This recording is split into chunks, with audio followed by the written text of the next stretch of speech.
Content warning. The following show contains smoking, some potty mouth language, discussions of fictitious violence, and a few situational things that might make some people feel attacked. But I promise you, you're not being attacked. You might just be being seen. Either way, viewer discretion is advised.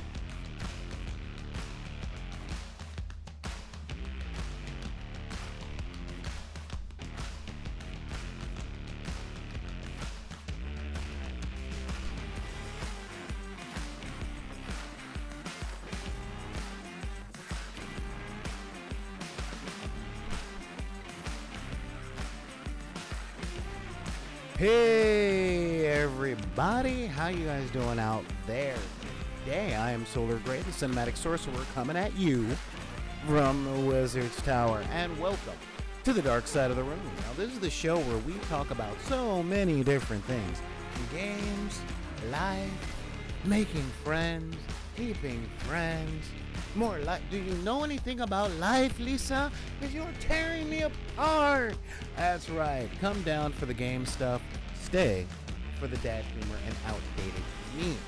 So, if you guys like a lot of the stuff that you guys do today, there's a couple of things that you can do. Thing number one is, if you are watching on the YouTubes over there, you can like, subscribe, do all the YouTube things and all of that stuff. Y'all know how to do it. This is not your first day on the internet. Second, you could subscribe here on Twitch using that Jeff Bezos money. That's right, your free Amazon subscription. And with that really helps keep the doors open and all that stuff. Now, if y'all are rolling in it like a lot of people on Twitch are, you know, every time. Oh!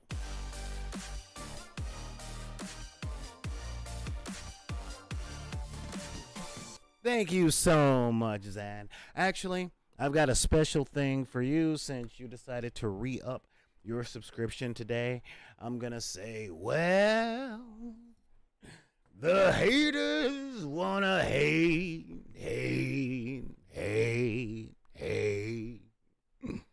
And the players are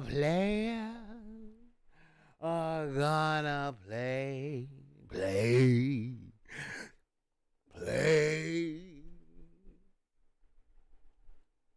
But shake it up, shake it all the way up. Alright, that's right, I'm using a public forum to talk about a private joke. But in case you guys are wondering, I told someone earlier today that Tom Waits and Taylor Swift were two different people. And Zen was in the discussion, and they were like, you know what? I want to hear Tom Waits sing and Taylor Swift. Don't we all? I don't have Tom's numbers, but I like to do impressions of Tom Waits in the 80s. In the 80s. Hang on a minute.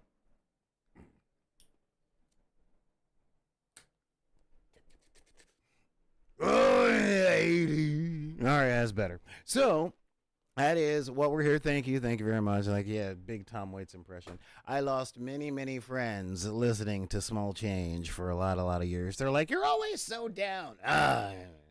Probably substantiate that rumor.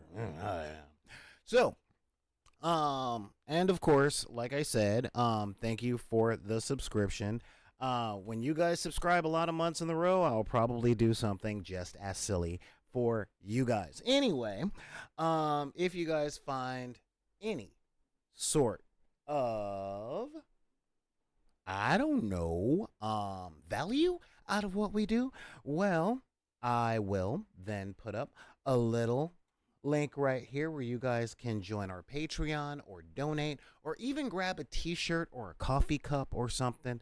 Seriously, that stuff helps keeps us alive. And when I say helps keeps us alive, I used to do the stream every day. Hey, Haunted Huntress, love you too. I used to do streams 5 days a week, but unfortunately, Twitch don't pay nearly as well as a lot of other platforms and things like that. So occasionally I have to go out and get gig work, and a lot of that gig work consists of hitting my head on giant pieces of bronze or emptying out cargo containers so that people around the United States of America can get their air fresheners and baby wipes. But if y'all want to see more of me and doing all this better content and stuff like that, then hit some of these links right here. And that's what we got. And then you and I can talk about games. So, with all that, I want to also point out to you guys that you can also get a hold of me. That's right. If y'all want to talk and get a hold of me and all that stuff, how can you do it? Well, that's very simple. All you got to do is open up your email. That's right. Open your email or your Instagram or Twitter X. All of the tweeting to the extreme. I don't know why they're calling it X, but yeah, you can open up all those and just look up or type in Back in the Deck at gmail.com. That's BACKINTHEDECK at gmail.com. You can also type in those same addresses on Twitter, Instagram, TikTok, or you can, not TikTok. If you want to come check us out on the Clock app, just look up BidP. That's BID, a P, a Y, and of course, along with that, if you're still, oh my God, we got a hype train, hype train, hype train, and another subscriber. Thank you so much, and Tim. Subscribing for 11 months with that Jeff Bezos money. You know, if I got a little kickback every time I had to order printer resin or something like that, then yeah, what's going on, Jay? What's a good horror board game to play for Halloween season? We're gonna get on that question because there are a many, and I mean a many. So, if you're still part of that wretched hive of scum and villainy, however, reach out on Deckers on the Book, and that is our open community thing. You can post what you're playing, post what you're building, what games you're doing, talk to Deckers, all that other stuff. And don't worry about unsafe people because I am big with a banhammer when it comes to hate speech and questions asked in that faith. So, we have questions. So, I'm glad that we open up with a question today. That is awesome. By the way, J0387, thank you for asking the question. Now, I will get to that, but I want to let the people know, especially if they're in here the first time, what today's episode is about. Because, you know, I pretty much said out there, hey, let's talk solo play. All right, let's talk about solo play. And what is solo play? It's not nearly as dirty or as lurid as it seems because I run a family-friendly channel. No. What solo play is if you are a lot like me and you live in a place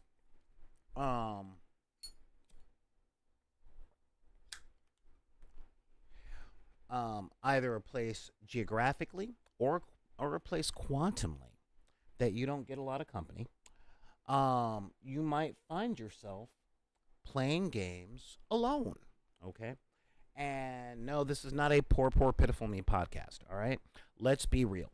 I live in Southern California, specifically Los Angeles, California, okay? And that is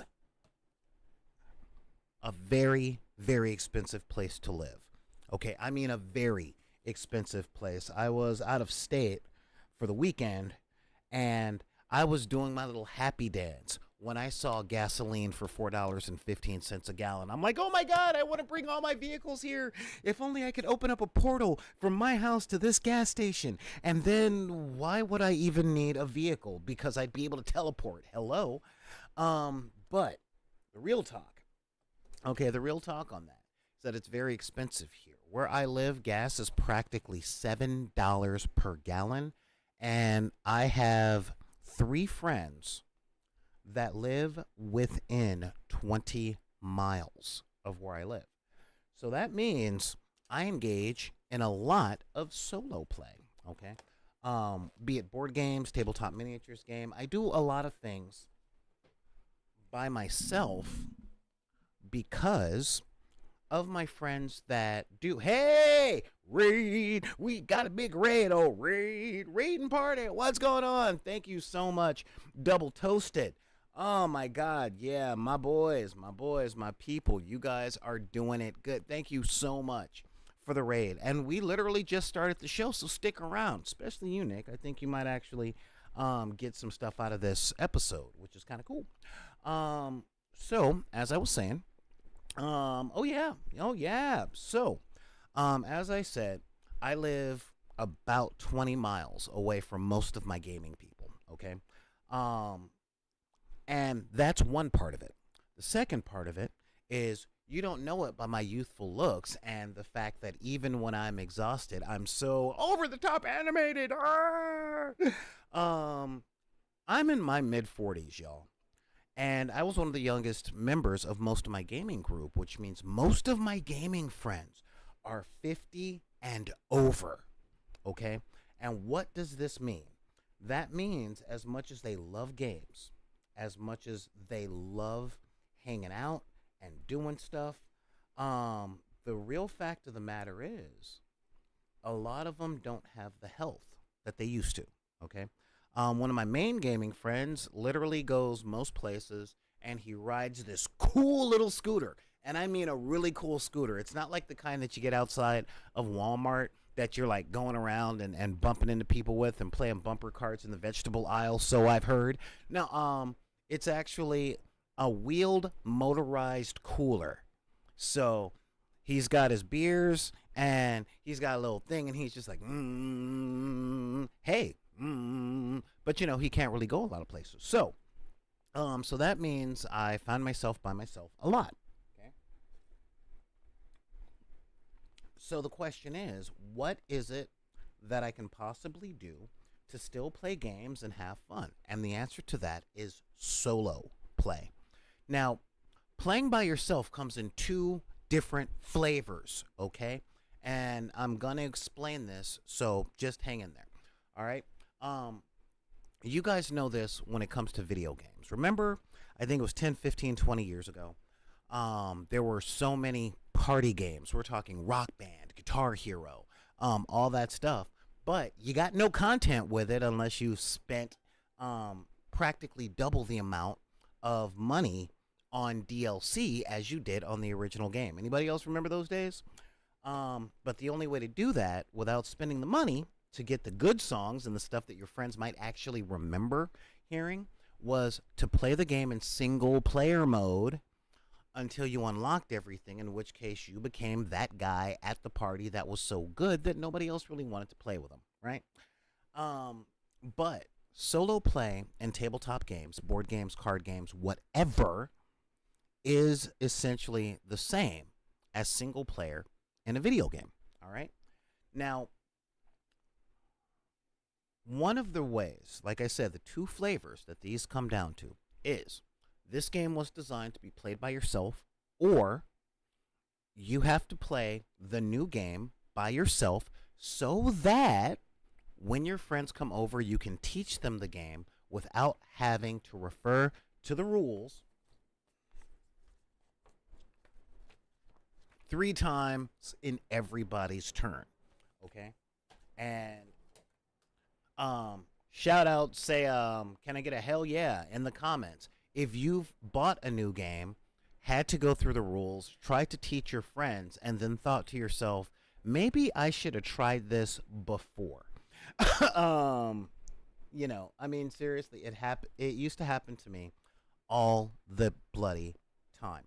So one of the ways that we have to get through this is we have to play games by ourselves, and sometimes that can be a little weird.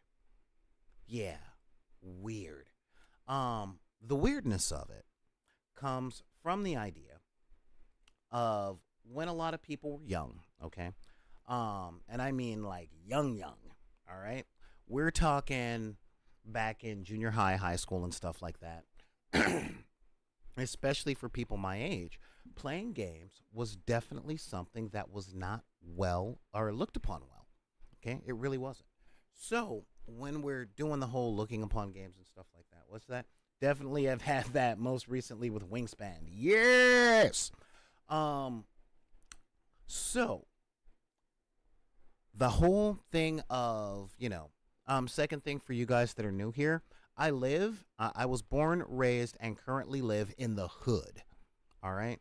And what does that mean? That means the games that people play down here are standard. Okay. I'm not saying basic, okay, because that has negative connotations. But they play the standard Milton Bradley games, sorry, Monopoly, Uno, stuff like that. Or should I say the Hasbro games, because Hasbro owns everything now. Um, because that's what we had access to growing up. And the older you get in places like the hood or the trailer park, the less you're apt to learn how to do new stuff because you're always tired from having to work all day and take care of the kids and deal with the parents because let's be real, y'all. When y'all are in your 20s, 30s, 40s, and 50s, they're the people that you brought into this world that you got to look out for, and the people that brought you into this world that you got to look out for. So you're kind of getting it on both ends, right?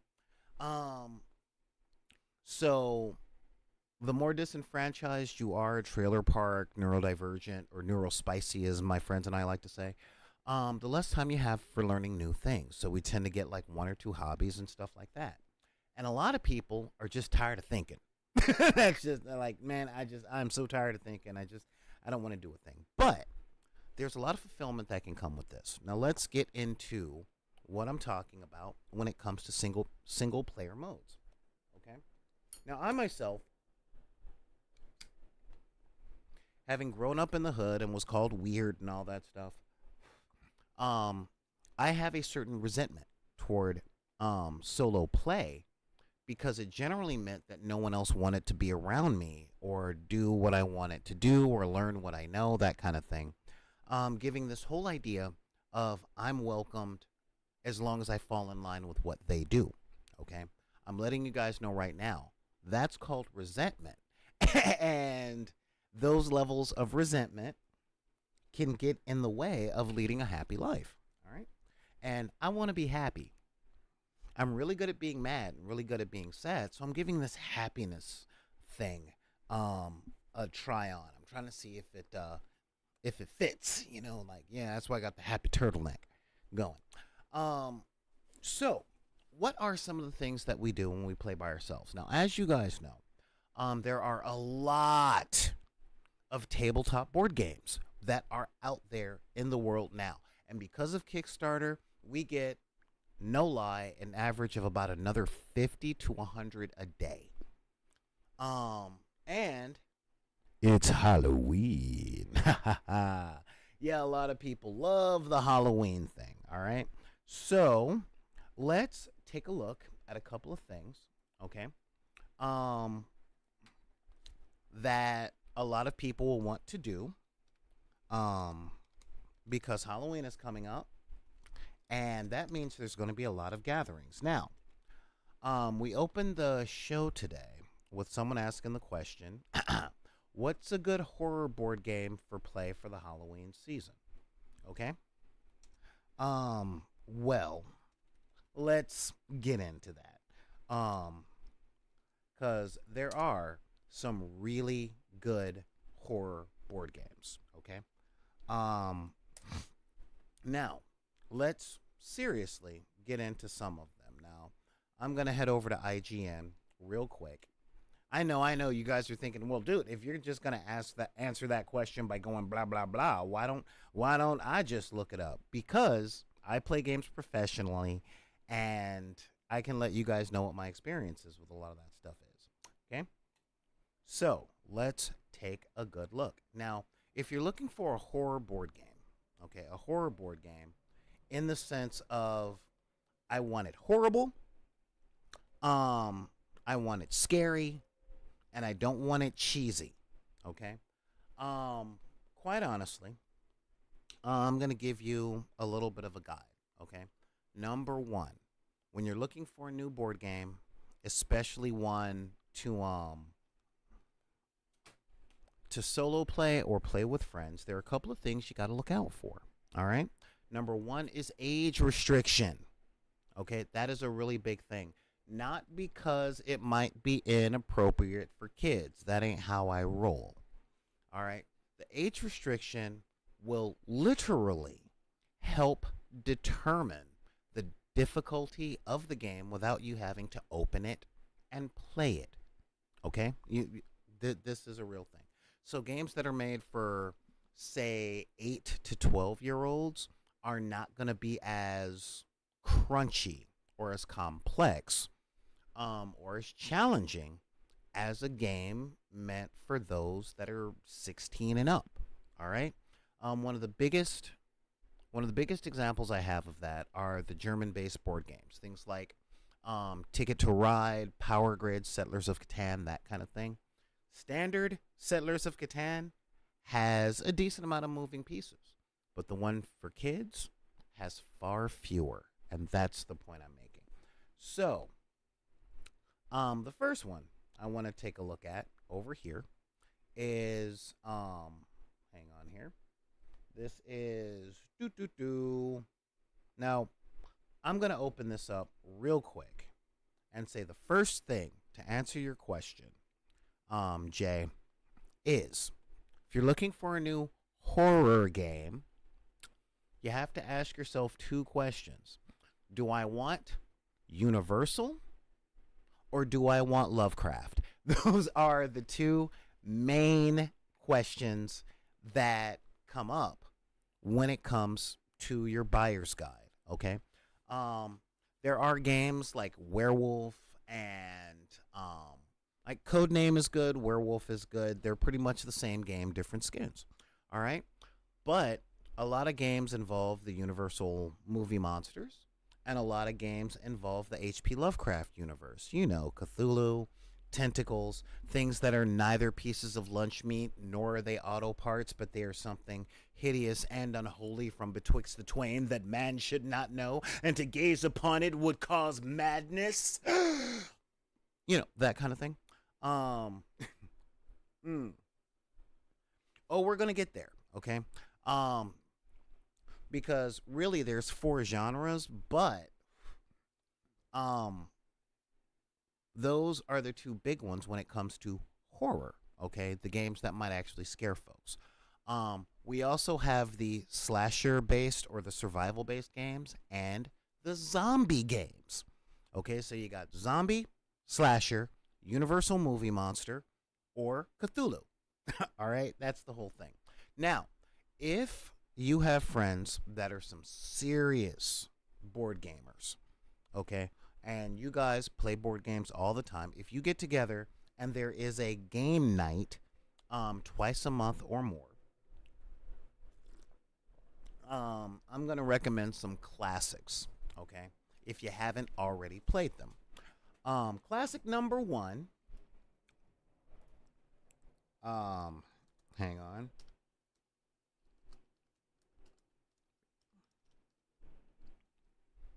There we go. Is, of course, the Avalon Hill Classic. Avalon Hill, hang on, pulling up the thing. From Avalon Hill, if you can find it, The Betrayal at House on the Hill. Okay, this is 1940s Universal monster movie with it's a haunted house adventure. And it's got some good stuff. The mechanics are kind of crunchy. It's a thing. There's also the Arkham Horror series of games. Okay, um, let's see if I can find a quick link. All right, and I believe those are from either Avalon Hill or Chaosium. Um, a lot of moving pieces. Okay, a lot of moving pieces. Um, Arkham Horror. Okay, now these, yeah, there we go. There we go. Now, Arkham Horror comes in two flavors: the board game or the card game. The card game, the overall pack comes about 50 bucks, 50, 60 bucks on Amazon, and it'll be there by tomorrow. It's got a lot of expansions. You also have the Arkham Horror game, which a little more in depth, but that's the board game type thing. There we go. Both of them are very, very, very cool. Um, those are games featuring eldritch abominations, um, cool looking monsters, and you won't be looking for garlic or anything like that. Those are some of my favorites. Now, one of my favorites, and this one is stupidly difficult. Okay, stupidly difficult. And hang on. Okay, and this is a pretty big yeah, that's what I'm looking for. This is, let me see if I can find it here. This is something a friend of mine kickstarted, and I'm very, very enamored with it. And this type of game, hang on.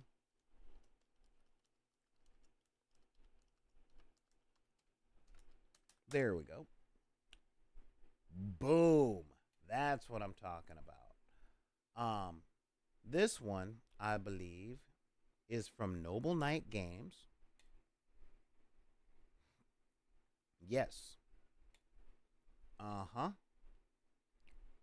Looks like it's hang on, let me just head on back. All right. So yeah. So we got this thing here, and this one is called Fire Team 0. Now, what I really like about this game, okay?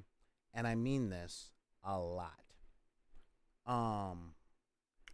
Is it is a horror game, and it is co-op. All right? That is huge. All right? Ooh. Yeah, it is really, really huge. Primarily because I'm not a competitive person. So when I play board games, I'm in it for the joy of playing with people and the fun that can be had from a room full of folks. So when I play games, I'm not out to beat you. But a lot of people are, and quite a few people go straight to sour grapes when they don't get there. So I'm really big on co-op games, okay? Games where it's everybody at the table versus the game itself. Having just been to Nevada, I'm more blackjack than I am poker, okay? These types of games are really, really cool. Let's see. I hope that this isn't a dumb question, but can a board game translate some sort of fear factor well? I need you to clarify that question. What do you mean translate some sort of fear factor? Does that mean if you're asking if a board game can be scary? So, but we'll get to that. What I do want to talk about though is the solo play aspect. But since that's what I wrote today's episode about, so when you're playing by yourself, there's a couple of things that kind of make the experience what I like to call interesting. Okay. One of the things is a question that I get all the time when it comes to solo play. All right. People ask, "Hey, Solar." And I'm like, "Yeah, what's up?" So when you're playing a game by yourself, how do you keep from cheating? And the simple answer, just don't cheat. I mean, I let the dice play where it lays. That also means I could probably lose. My little meeple characters could get killed, all that stuff. And quite honestly, I dig it. You know, I still come from the philosophical school of a game is a game when you have a chance to lose. Okay? If victory is 100% assured, you're not playing a game, you're just going through an exercise. Um, we used to call it gold fishing, but not quite. Okay, like a horror film can invoke fear into its viewers. Does a board game have that ability? Um, okay, what you're asking about um is a complex question to answer. Okay, can essentially can a board game scare people? Well, yes, that's the short answer. A board game can scare people. Now, can it disturb or horrify them? Maybe. Okay, let me give you an example. One game people say never play alone. Ouija. Okay. Y'all know them as Ouija boards, but it's spelled Ouija. Or Ouija. And what? Ouija. Ouija. Um, when a person is afraid, rationalizations are one of the really big behavioral signs that they have been becoming afraid. Okay, so when you're playing with a Ouija board, all the people going, nah, no, you're moving it. No, you're moving it. No, you're moving it. That is a fear based reaction. Okay, I want you to understand this. Now, fear in and of itself, and I planned on getting into this in depth over the course of the next month since it is Halloween season. Um, Fear has a lot to do with the cultural context of the people involved. Okay. As I said, I grew up in the hood. So when I hear small explosions, I know whether or not they're gunshots. Okay. And if they are gunshots, I'm not afraid. I'm prepared because I grew up under that kind of thing. However, when I'm driving through certain neighborhoods and I see certain flags, I start to get a little fear.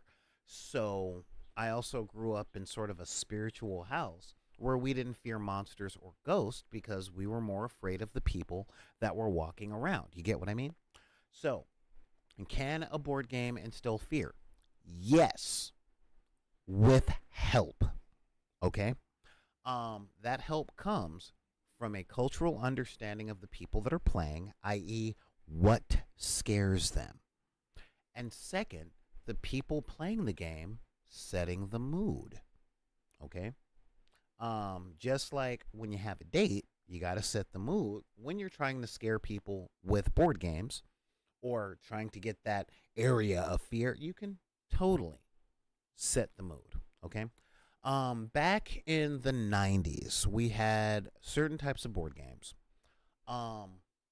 that, well, how can I put this? A lot of people called them a bit cheesy, and they were, but they were a good time.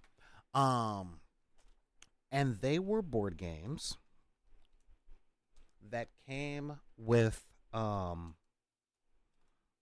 VHS tape that essentially had music, low light, and a dude that would pop onto the screen doing jump scares with loud rattling noises. Okay? Let's just take one let's just take yeah, there we go. Yeah. I'm going to show you guys a little bit of this because it is hilarious and funny. But yeah. That's right. I believe these were called atmospheric board games and stuff, but yeah. Again, turn the volume up, turn the lights down, and this guy pops up. Huh? Yeah, this guy If pops that up. letter is in your middle name, you will miss the number of turns you have rolled. If it is not, Yeah. take a fate card. Oh no. And real talk, these games were stupidly cheesy. However, again, look at that. We have a little timer before the guy popped up again, and you would play the board games. Honestly, if you can find a copy of Nightmare, that would be kind of fun. There's Nightmare, Nightmare 2, Atmosphere, those things. Really fun. And when you play, these are actually the types of games that you don't have to play by yourself either. I release you from the black hole. Nice, thank you. Now, stop that. Okay. Yeah, y'all saw me get startled a little bit. Shut up. All right. Because I didn't realize that the thing was still playing. But actually, yeah, that's kind of cool. Actually, there's a little YouTube channel that has the whole VHS tape up there. So if you can find a copy and you don't have a VCR, you can actually play the game. As long as you have a TV that can do the thing, and you have the premium subscription so that you don't have ads and all that stuff. But it is possible that a board game can cause the atmosphere of fear if you do certain things during game that causes it, such as, how can I put this? Jump scares. I'm not a big fan of jump scares. I'm really not. I honestly think that jump scares are something that are really, really, really overused from the early 2000s to present, because the movies didn't really set atmosphere. They just made a loud noise, and people were like, I'm startled. And there's a difference between startling and fear. All right. But again, you've got me off topic. Today's show is about solo gaming. All right. You know what? Screw it. Let me just change the thing. I'm in a mood today anyway. I'm doing this for you. Can a game cause fear? How's that? All right. You guys want to talk about scary stuff? We'll talk about the scary stuff, but just this time, all of that stuff. All right. So, like I said, the short answer is yes. The long answer is it depends. Anything can cause fear. All right? Anything can cause fear. Because fear is a uncomfortable response to situations that people don't want to be in. Now, let's say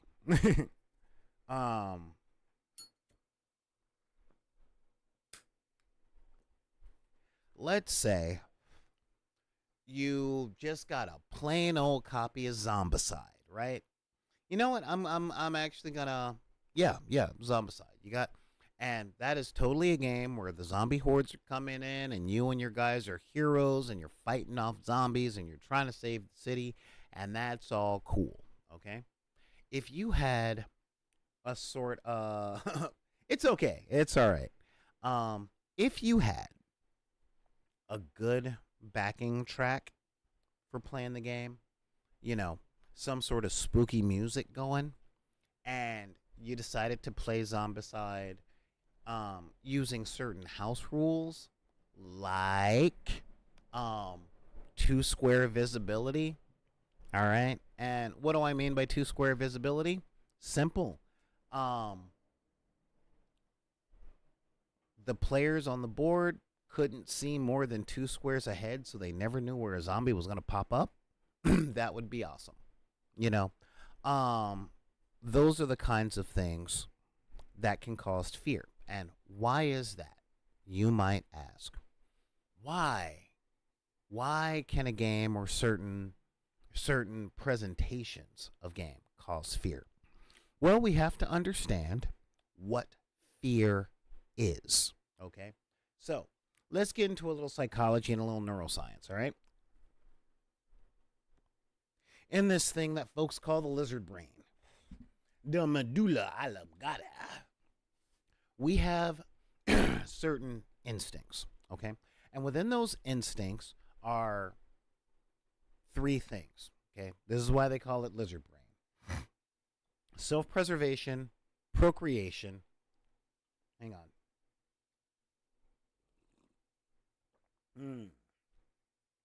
and aggression. All right. And fear in itself is a certain cocktail of those three things. All right. Now, what causes that? Well, most of the time, those things are caused by the feeling of an impending threat, something that is a danger to our bodies, our family, or something that might make us violent. Okay? And most of the time, that violence comes from a danger to us and ours. You with me so far? Good. Now, fear has a special ingredient when it comes to that. The thing that the thing that makes it so that we're not hyper aggressive on the front end. And that, you're jumping ahead in the script, Jay, is the unknown. Okay? When we have no idea what the situation will be, our very powerful minds fill in the blanks. However, that medulla, that little lizard brain, fills in the blanks with the worst possible situation that there could be. Okay? And if you were born after the year 1964, you are really practiced at thinking about the worst case scenario. Again, I was born in the 70s, which means hole in the ozone layer, World War III, nuclear fallout, drugs, gangs. There were a few serial killers running around LA when I was a kid. Child abductions, all that stuff, and that was all pre 9/11. So yeah, so my brain is really good at making up stuff to be afraid of. Okay, and that can also the unknown is the really big factor that puts stuff in. What does that mean? Well, when you're in a strange town, what are you afraid of? Are you afraid of the locals? Are you afraid of the constabulary? Are you afraid of driving down a dark country road at night and either coming across a horror movie slasher or accidentally driving into a river? Okay? All of these things stimulate that fear response. Okay? It's self-preservation plus question mark equals fear. Now, how can a board game give this? Answer number one, immersion. Okay, this is why we dim the lights. We dim the lights. We put on a discordant backing track, and sometimes we speak very quietly. Okay, all of the things to distract our brain from what's happening, but doesn't give it anything to latch on to. So yes, a board game can cause fear in the same way that a book or a movie can, because the answer isn't game. The answer is immersion. First person immersion, okay? However, these things have a tendency of, what's the term? The fear of the unknown is absolutely challenged by the curious. And this is where board games kind of go a little weird, okay? And what do I mean? Well, it's simple. Take a game like Arkham Horror, okay? That is a terrifying game once you know how to play. Because immersion gets broken when you have questions about the how and what you're doing. Okay? It's like watching a horror movie with somebody that works in special effects. You get what I mean? All right? So, if you want if you want to learn how to play a game, and learn how to establish fear, the number one way to do that is to find a horror game like Fireteam Zero, Arkham Horror. Heck, it can even be Zombified or Zombicide. Um, in order to cause that fear response, one has to be really, really, really versed in the game mechanics. Okay? And a couple of ways that this is done is by watching tutorials. But the most common way is practice. Okay?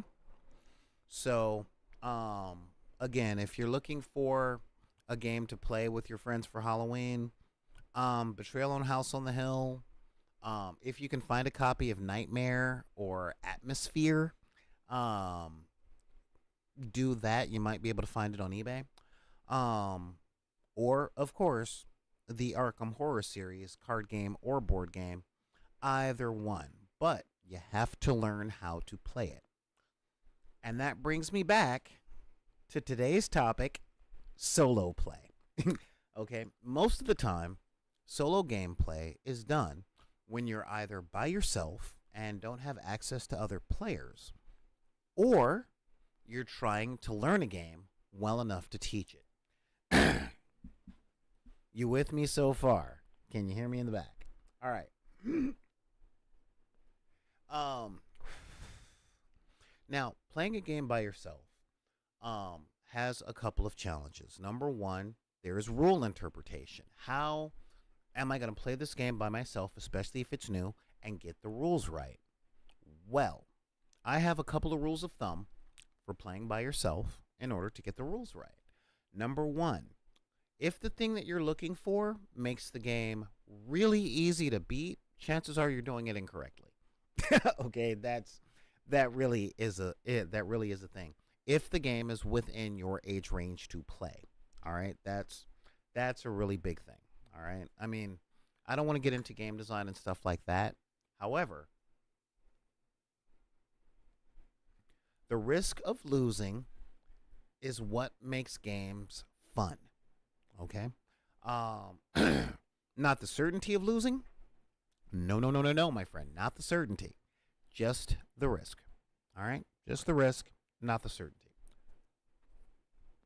And second, the overcoming of said challenge. So these are really big and very cool things to look into. All right. Now, a lot of games have solo play rules set up.